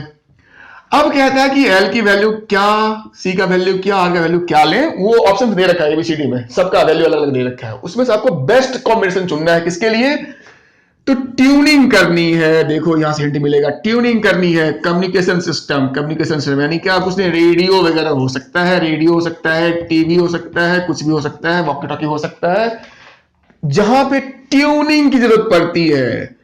और यहीं से आपको आइडिया आना चाहिए, यानी रेजोनेंस जहां पे बढ़िया होगा वहीं पे अच्छी ट्यूनिंग होगी। यानी इससे हमें आइडिया आया रेजोनेंस की बात हो रही है, और जब रेजोनेंस होता है तो बढ़िया यानी क्वालिटी फैक्टर, क्वालिटी अच्छी नहीं चाहिए, तो क्वालिटी क्या होता है 1/R अंडर रूट L/C। तो देखो मैंने कैसे सीक्वेंस बनाया।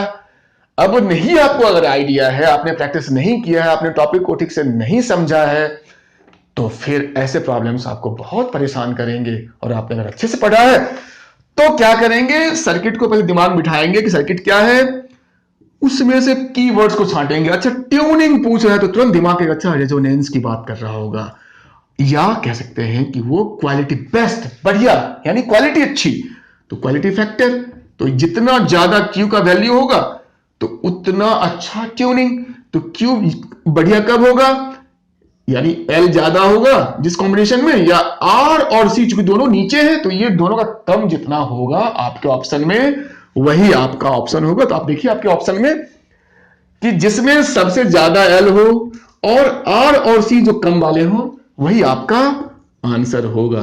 तो आप इसके आंसर को देख लेंगे और इसको टिक करेंगे। ठीक है बच्चों, चलिए अब 2016 का लास्ट प्रॉब्लम, चौथा प्रॉब्लम, जो प्रॉब्लम सचमुच में प्रॉब्लम है, मैं कह रहा हूं सचमुच में ये एक प्रॉब्लम है। देखिए क्यों ये प्रॉब्लम है। कहता है कि आपके पास अगेन मैं फिर बताता हूं एक L C और R। देखो मैं फिगर बार बार बना रहा हूं ताकि हर बच्चे को थोड़ा सा ना एक कंफर्ट फील हो कि सर इन चीजों को कहां से ला रहे हैं। अदरवाइज आपको बताना नहीं, आपको प्रैक्टिस करने के बाद आपको इसकी जरूरत नहीं पड़ेगी। कहा L जो है वो 20 मिली हेनरी, जो C है मेरा वो 50 माइक्रोफेराड, और जो R है मेरा वो 40 ओम का दे रखा है। बहुत अच्छी बात। और जो वोल्टेज जो AC दे रखा है V, वो तुमको V0 वाले फॉर्म यानी 10 साइन 340 340t दे रखा है। तो अब तो आप समझ गए होंगे कि ये 10 मतलब ये मेरा V0 है, और ये जो मेरा है मैं लिख देता हूं ये मेरा V0 है, ये जो 10 है, और ये जो 340 है ये ओमेगा है बच्चों। अब तो आप समझ गए होंगे कि कितना आसान है इस वैल्यू से निकालना। खैर, अब देखो बच्चों, इस प्रॉब्लम के बारे में आपको एक चीज बताऊंगा। अगर आप इसके वैल्यू को देखो 20, 50, 40, 20, 50, 40, कितना बढ़िया वैल्यू है। लगता है यार ये सॉल्व बड़ी आसानी से हो जाएगा, बहुत ही मजेदार होगा ये सॉल्व करना।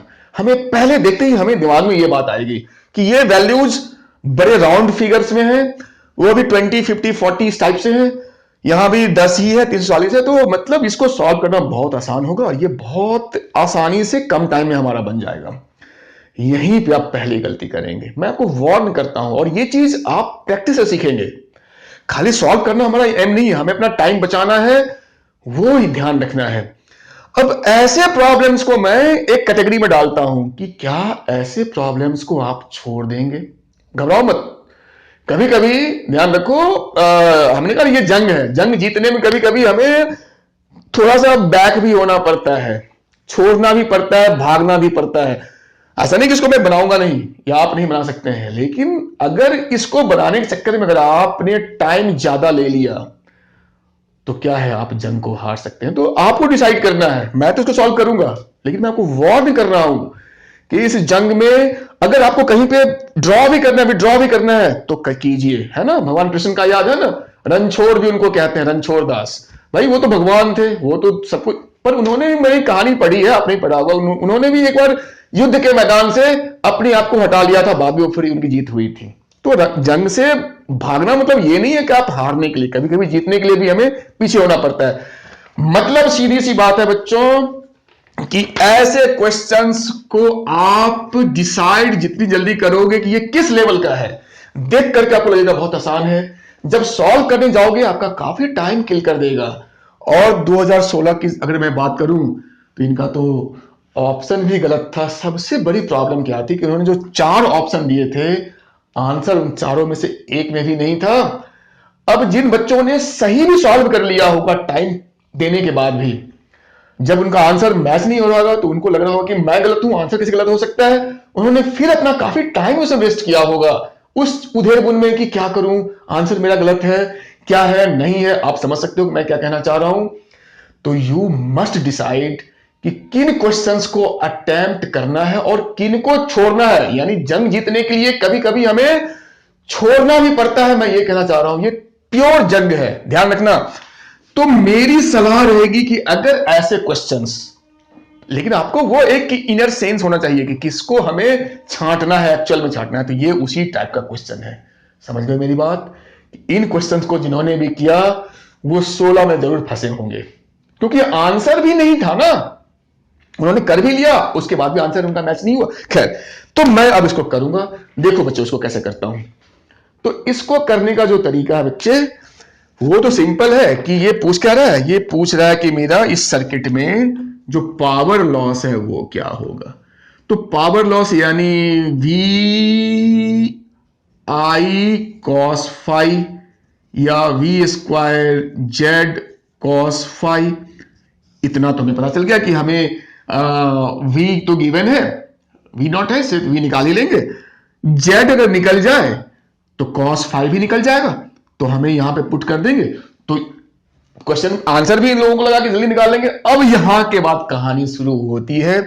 तो सबसे पहला था कि हमें जेड निकालना है, तो जेड के लिए हमें एक्सी और एक्सएल चाहिए। अब देखो कैलकुलेशंस का यहां से मेरा प्रोसेस शुरू होता है। एक्सी, अब सॉल्व कीजिए, 1/c ओमेगा 1, c कितना बच्चे 50 माइक्रो -6 ओमेगा दे रखा है साफ साफ 340। अब देखो इसको कैसे सॉल्व करोगे, वहां पेपर में आपके पास टाइम होगा क्या? तो वो तरीका होता है अप्रोक्सीमेशन का तरीका, आप लगा लेना, सॉल्व हो जाएगा। आपका कितना टाइम किल करेगा वो आपको पता है ना बच्चों। मुझे इसका वैल्यू पता है 58.8 ओम आएगा, ठीक है। ये तो मुझे पता था, आपको निकालना पड़ेगा। ध्यान रखना, एक्सएल एल ओमेगा, ये तो जल्दी निकल जाएगा। एल मेरा कितना है बच्चों 20 मिली, तो 20 10 का पावर -10। मैं बार बार फिर कहता हूं कि मिली माइक्रो वगैरह लिखना मत भूलना, तो फिर लफड़ा हो जाएगा। 340, इसको सॉल्व करोगे देखो ये तो आसान है, 2 0 कट हो गया, ये 10 का पावर -1 बच्चा, 34 दूनी 68, तो 6.8 ओम। ये मेरा हो गया एक्सी और ये हो गया एक्सएल। एक 58.8, एक 6.8 ओम। ठीक है, तो अब निकालेंगे Z, तो Z होता है under root R square plus XC minus XL का होल स्क्वायर। अब यहां आप इसकी वैल्यू पुट करेंगे, R तो गिवन है 40, तो इसको जब हम सॉल्व करेंगे तो देखो ये मेरा ऐसा करते हैं कि ये मेरा हो जाएगा R यानी 40 square plus XC minus XL, तो 58.8 6.8, तो 58 में 6 तो 52, 8 में 6 तो ये मेरा हो गया 52 का स्क्वायर। ठीक है, तो ये मेरा हो गया 40 यानी 1600 प्लस 52 का स्क्वायर मुझे पता है 2704 होता है इसका अंडर रूट। 27 16 43, तो 43 4। अब ये मेरा आ गया जेड। देखो कितना बेकार सा वैल्यू आया है। खैर, अब जेड आ गया तो यहां पुट कर देंगे। तो एक मिनट, इसको मैं मिटा देता हूं, आप इसको बाद में लिख लेना। जेड अपना आ गया। तो अब है पावर, तो पावर हो गया वी स्क्वायर। तो वी स्क्वायर आप देखना, वी नॉट मेरा 10 था, तो वी स्क्वायर हो गया 10 बाय रूट 2 यानी वी नॉट का स्क्वायर। ये मेरा हो गया वी, क्योंकि वी नॉट मेरा 10 था ना, मेरा वी नॉट 10 था, तो वी क्या हो जाएगा 10 बाय रूट 2 हो जाएगा, तो मैंने वो लिखा स्क्वायर अपॉन जेड। तो जेड तो अपॉन हो गया ये 4304 अंडर रूट 4304। अब देखो cos फाई, तो cos फाई तो r बाय जेड होता है, तो r तो मेरा 40 है, तो इंटू लिखेंगे 40 बाय जेड, तो अगेन लिखेंगे 43.4। अब ये तुम्हारा रूट तो ये तुम्हारा 4004 ही बचेगा, तो ऊपर मेरा हो गया 100 इंटू 40, नीचे हो गया रूट 2 तो 2 ही हो गया, ये मेरा हो गया 4304। अब बताओ इसको सॉल्व कर पाओगे वहां पे? खैर, जब सॉल्व करोगे तो आंसर जो है 0.46 या 48 कुछ आएगा, सॉरी वाट, पावर है ना वाट, दिस इज योर आंसर। लेकिन उस साल जो ऑप्शन था उस ऑप्शन में ये ऑप्शन भी नहीं था। बताओ लोगों पे क्या बीती होगी जिन्होंने इसको निकाल भी लिया होगा, वो कितना परेशान हुए होंगे कि यार मेरे में कहां गलती होगी, पेपर में गलती होगी, ये सोचना बड़ा मुश्किल है। तो ये मेरी वार्निंग है कि ऐसे प्रॉब्लम्स को आपको समझना पड़ेगा कि ये प्रॉब्लम्स कौन से हैं जो मेरा टाइम किल करेगा और कौन सा नहीं करेगा। ठीक है बच्चों, चलिए कोई नहीं, आगे बढ़ते हैं।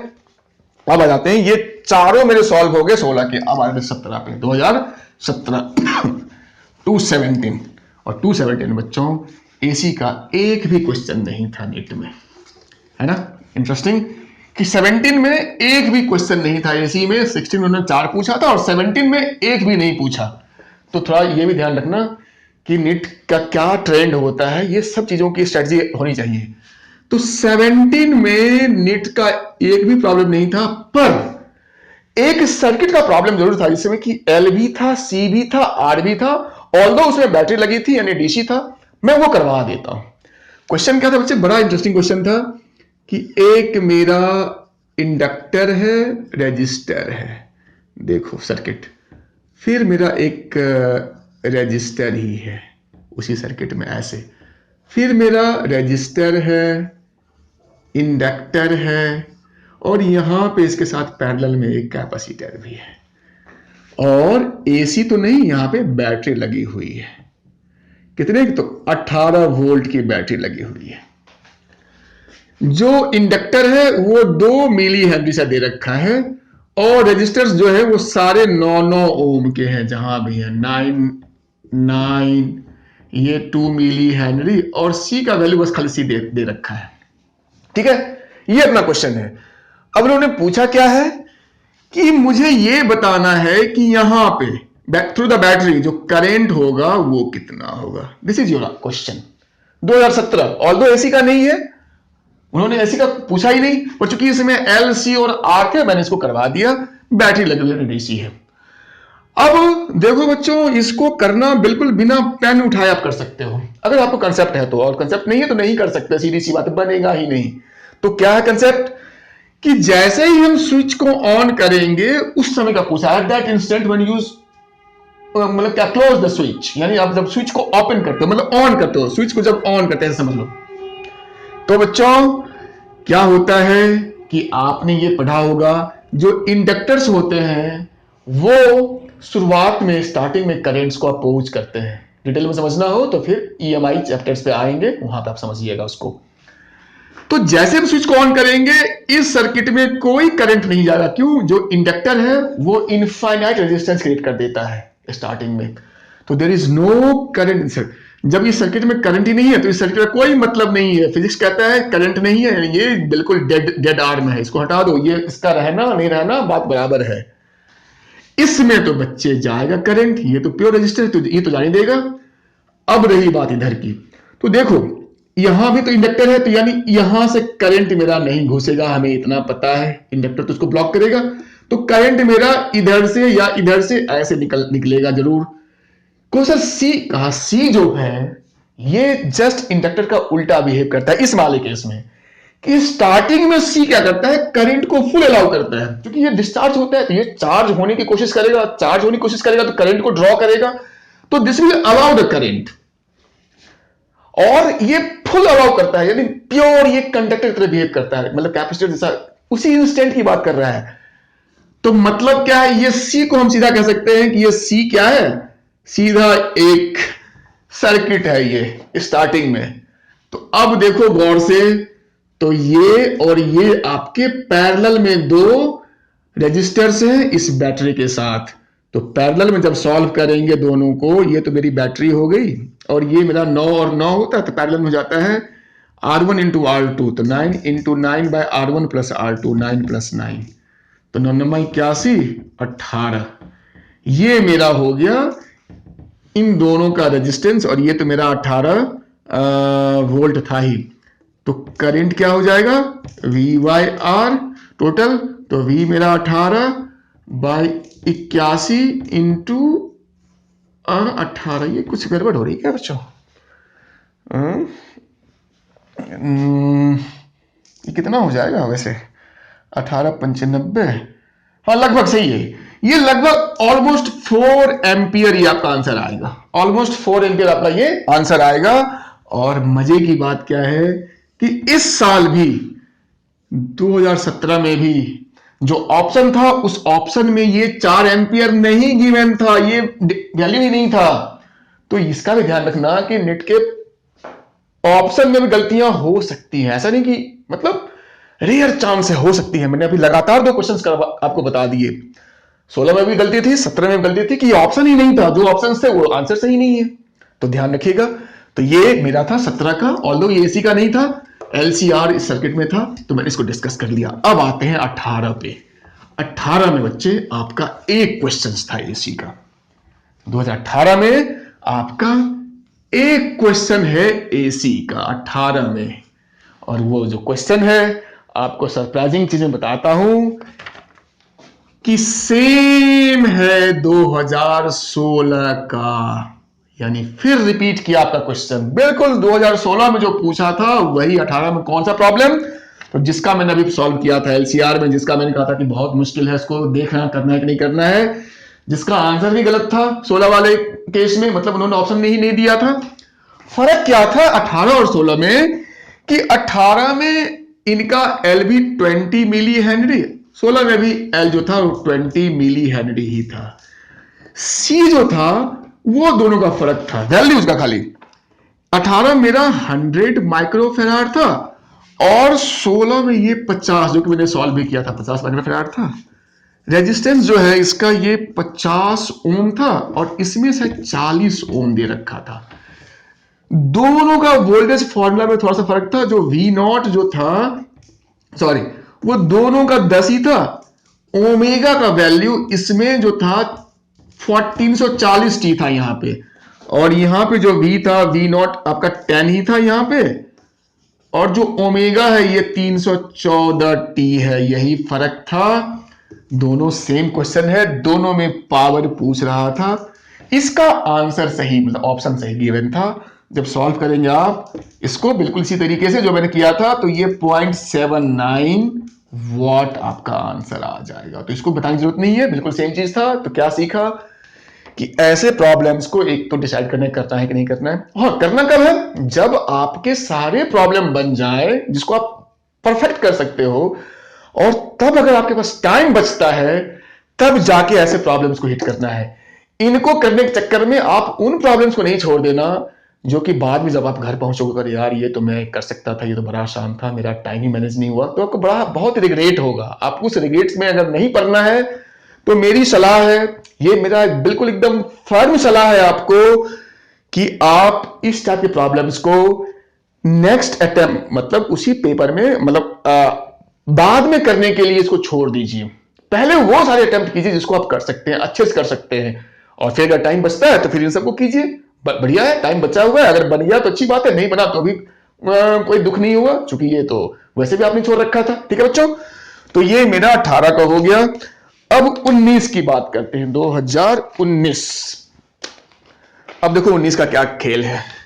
18 तो मैंने बताया कि बिल्कुल सरप्राइज था, 16 को उन्होंने बिल्कुल रिपीट कर दिया था, थोड़ा सा वैल्यू चेंज करके। तो इन सब चीजों को भी ध्यान रखना है कि प्रीवियस ईयर पेपर्स से क्वेश्चंस आते हैं, और साथ ही साथ आप जेई मेंस के क्वेश्चंस भी जरूर 10 साल का बनाइए, तभी आपको कॉन्फिडेंस होगा।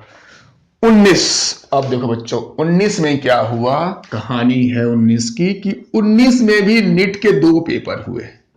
आपको मैं बता दूं कि 19 में नीट के 2 पेपर हुए। एक पेपर तो हुआ पूरे देश में, पूरे ऑल इंडिया कह सकते हो, ऑल इंडिया, और जो दूसरा पेपर हुआ नीट का, वो केवल मेरा हुआ उड़ीसा में। उड़ीसा में कौन सा, ऐसा क्यों? उड़ीसा में सी कौन सी खास बात थी? कहा देखो खास बात नहीं थी एक्चुअली। 2019 में उड़ीसा में एक साइक्लोन आया था, आपने नाम सुना होगा अगर आपको थोड़ा जीके के पता हो। फेनी साइक्लोन आया था, साइक्लोन तूफान आया था, बहुत ही भयानक तूफान आया था 19 में, जिसकी वजह से वहां पे एग्जामिनेशन ठीक उसी टाइम आया था जिस टाइम एग्जामिनेशन होना था, उसके 2 दिन पहले या बाद में कुछ ऐसा ही था।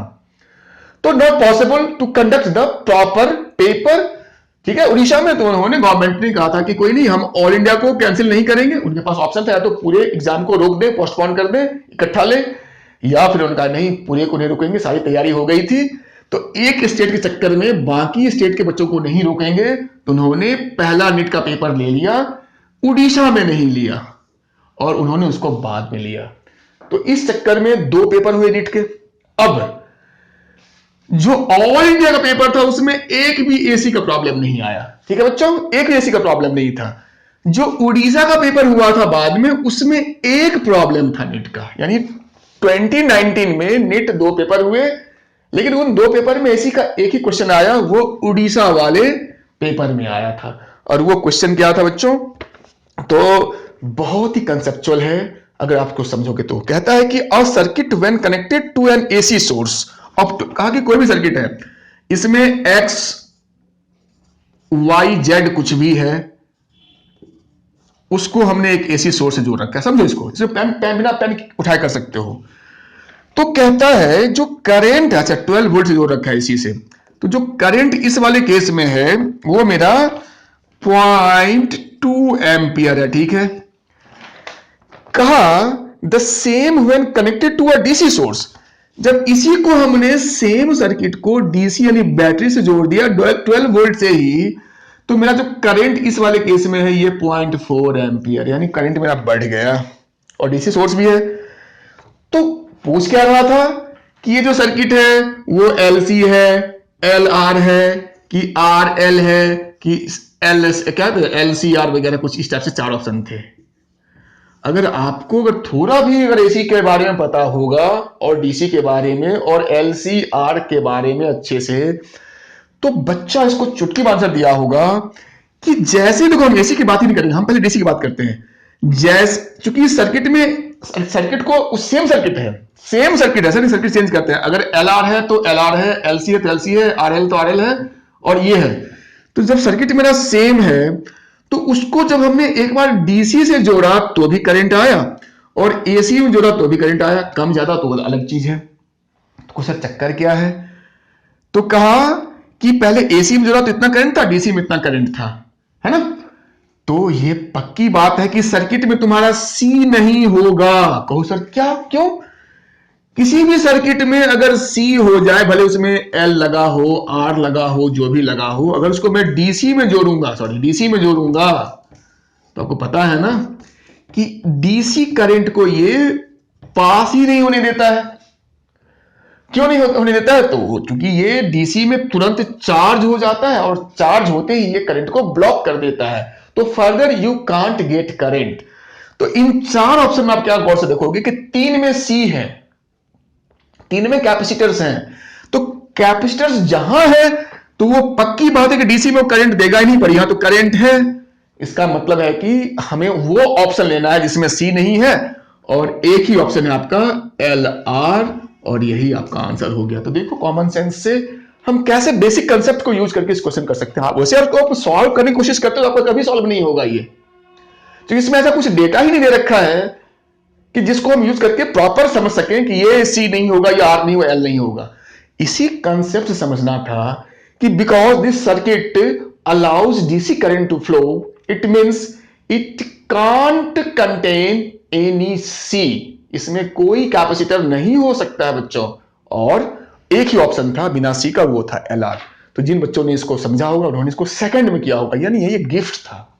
ठीक है बच्चों, तो ये मेरा हो गया 19 का, पूरी कहानी बता दी। 19 में 2 पेपर हुए, उसमें एक ही क्वेश्चन था। अब आ जाते हैं बिल्कुल रिसेंट का 2020। 2020 आपको पूरी कहानी तो पता ही है कि कोरोना की वजह से पेपर काफी पोस्टपोन हुआ, कई बार डेट्स आए, ये हुआ वो हुआ। और इस साल भी इंटरेस्टिंग बात मैं बताऊं कि इस साल भी 2 पेपर हुए थे, 2020 में भी। क्वेश्चन 2 क्यों हुए थे? तो 2020 की बात करें तो इसमें भी आपके 2 नीट हुए थे, 2 नीट हुए थे। रीजन क्या था? कोरोना। एक नीट मिला हुआ था पहला 13 सितंबर को, पर क्या देखा गया कि कोरोना में चूंकि ट्रांसपोर्ट्स जो था उस पर काफी रिस्ट्रिक्शंस थे, बहुत सारे बच्चे जो रिमोट एरियाज में थे वो एग्जामिनेशन सेंटर तक नहीं पहुंच पाए।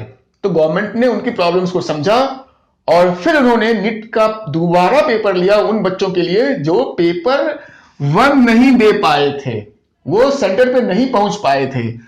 तो फिर दोबारा से नीट का पेपर उन्होंने लिया, और ये जो मेरा पेपर है वो आई थिंक 14 अक्टूबर को हुआ था, 2020, यानी 2 बार पेपर हुए नीट के।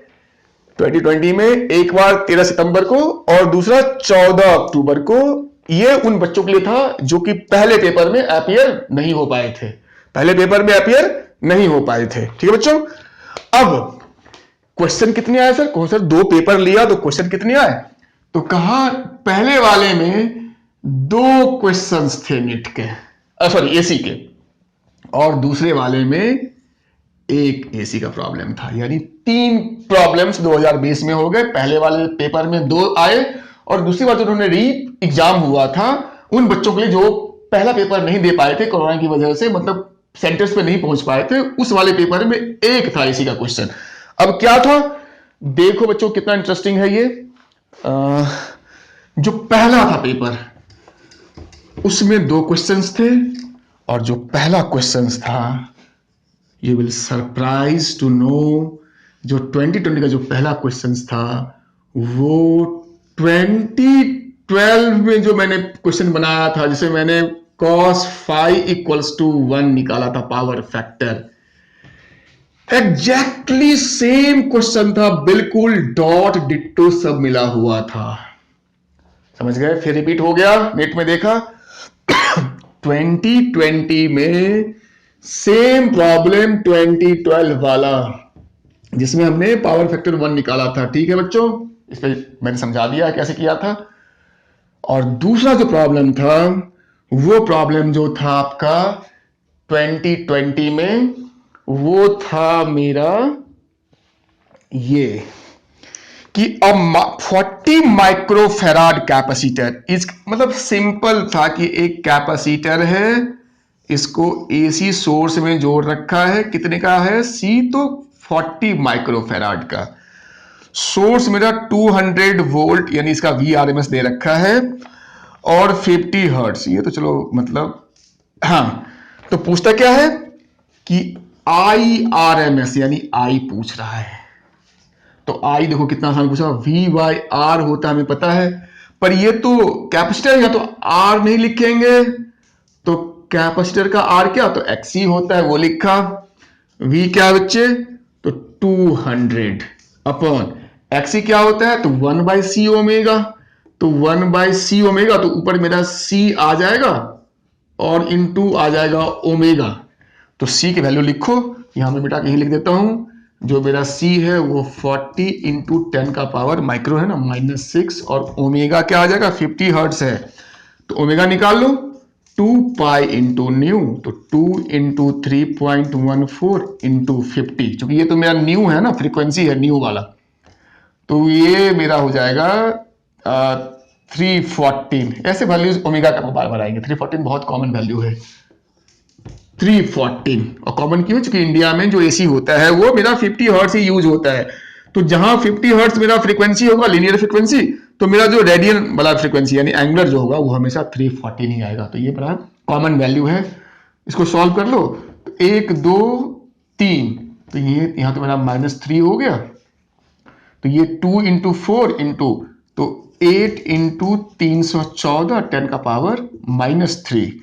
तो 8 चौक 32, हाथ रहा 3, 8 है 8, 3 का हाथ रहा 1, 8 3 24, 1 25, ये -3, तो यानी 2.5। तो अप्रॉक्स मेरा 2.5 ampere, this is your answer. यही ऑप्शन था, आप इसको टिक कर देते। तो आपका ये 2020 के पहले पेपर का 2 क्वेश्चन हो गए। एक तो 2012 का रिपीट ही था, और दूसरा आपका बिल्कुल सिंपल सा क्वेश्चन था, कैपेसिटर वाला सर्किट था, करंट निकालना था, ये चीजें गिवन थी। ठीक है बच्चों। और लास्ट जो है यानी 2020 का पेपर 2 जो उन्होंने बाद में लिया था, उसका क्वेश्चन, और ये आपको फिर दोबारा सरप्राइज करेगा।